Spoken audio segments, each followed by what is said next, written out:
Halo semuanya, di video kali ini saya akan memaparkan hasil proyek bahasa Indonesia saya yang berjudul tentang pentingnya bahasa baku dalam kehidupan sehari-hari. Sebelumnya, perkenalkan nama saya Androni Christian dengan NIM 3337240100. Nah, kali ini apa saja yang akan dibahas? Yang pertama, kita akan membahas pengertian dari bahasa baku dan bahasa tidak baku. Lalu yang kedua ada perbedaan dari bahasa baku dan tidak baku. Serta yang ketiga ada pentingnya bahasa baku dalam kehidupan sehari-hari. Oke, selanjutnya kita langsung saja ke bagian materinya.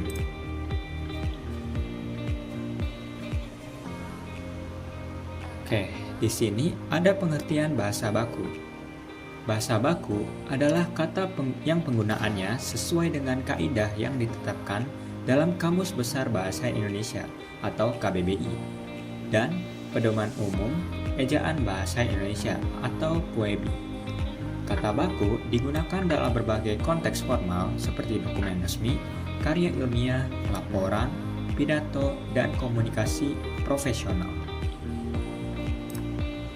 Di sini ada contoh. Dia sedang mengepel lantai. Oke, selanjutnya ada kebalikan dari bahasa baku, yaitu bahasa tidak baku. Bahasa tidak baku adalah kata yang tidak sesuai dengan kaidah bahasa Indonesia. Kata ini sering digunakan dalam percakapan sehari-hari, konteks informal, atau dalam karya sastra untuk menciptakan kesan khas tertentu. Penggunaan kata tidak baku cenderung lebih fleksibel, tetapi tidak dianjurkan dalam situasi resmi. Seperti contoh, dia lagi ngepel lantai. Oke, di sini ada perbedaan antara bahasa baku dan tidak baku. Yang pertama, secara bahasa, dalam bahasa baku yaitu sesuai dengan KBBI dan PUEBI, sedangkan bahasa tidak baku tidak sesuai dengan KBBI dan PUEBI. Lalu yang kedua ada contoh. Bahasa tidak baku ada pada kata resiko, untuk bahasa bakunya adalah risiko. Selanjutnya pada bahasa tidak baku ada aktivitas menggunakan huruf F. Pada bahasa bakunya adalah aktivitas menggunakan huruf V. Lalu ada atlet pada bahasa tidak baku dan untuk bahasa bakunya itu atlet. Lalu ada apotik pada bahasa tidak baku dan apotek untuk bahasa bakunya. Dan yang terakhir itu ada kualitas pada bahasa tidak baku, sedangkan pada bahasa baku itu kualitas. Lalu yang terakhir ada fungsi,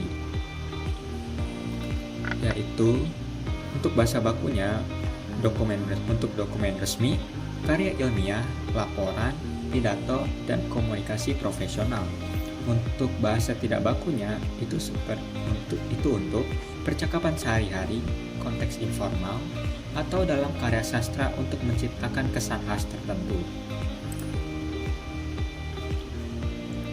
Oke.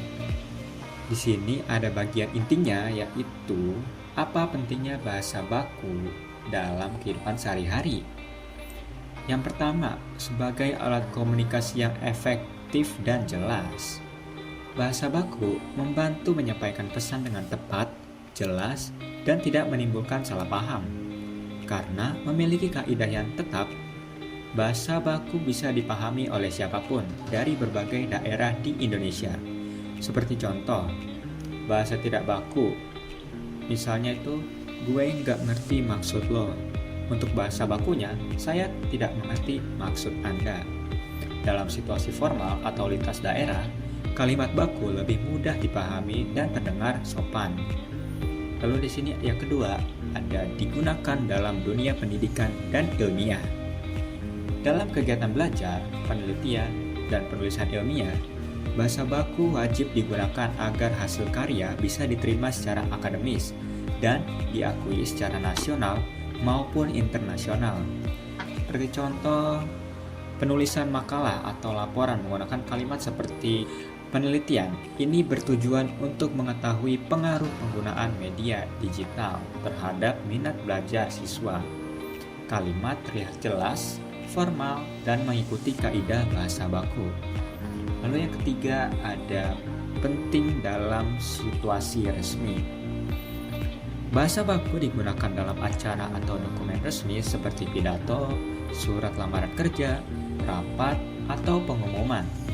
Hal ini menunjukkan kesopanan, profesionalisme, dan rasa hormat kepada lawan bicara.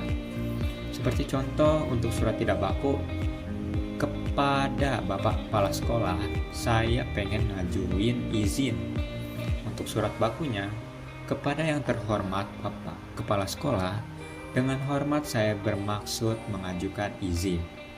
Bahasa baku membuat isi surat terlihat lebih formal dan menghargai penerimanya.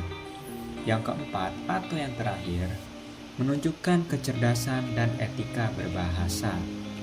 Penggunaan bahasa baku mencerminkan kemampuan seseorang dalam berbahasa dengan baik dan menunjukkan etika berkomunikasi yang sopan. Orang yang menggunakan bahasa baku dengan tepat biasanya dianggap berpendidikan dan cerdas dalam berkomunikasi. Oke, di sini ada kesimpulan. Bahasa baku bukan sekedar aturan, tetapi cermin dari sikap kita dalam berkomunikasi. Dengan membiasakan diri menggunakan bahasa baku, kita bisa berkomunikasi dengan lebih jelas, sopan, dan menunjukkan kecerdasan dalam kehidupan sehari-hari. Baik, mungkin itu saja hasil pemaparan presentasi proyek Bahasa Indonesia saya tentang pentingnya bahasa baku dalam kehidupan sehari-hari. Apabila ada kesalahan kata atau kata yang kurang berkenan, mohon dimaafkan. Sekian, terima kasih.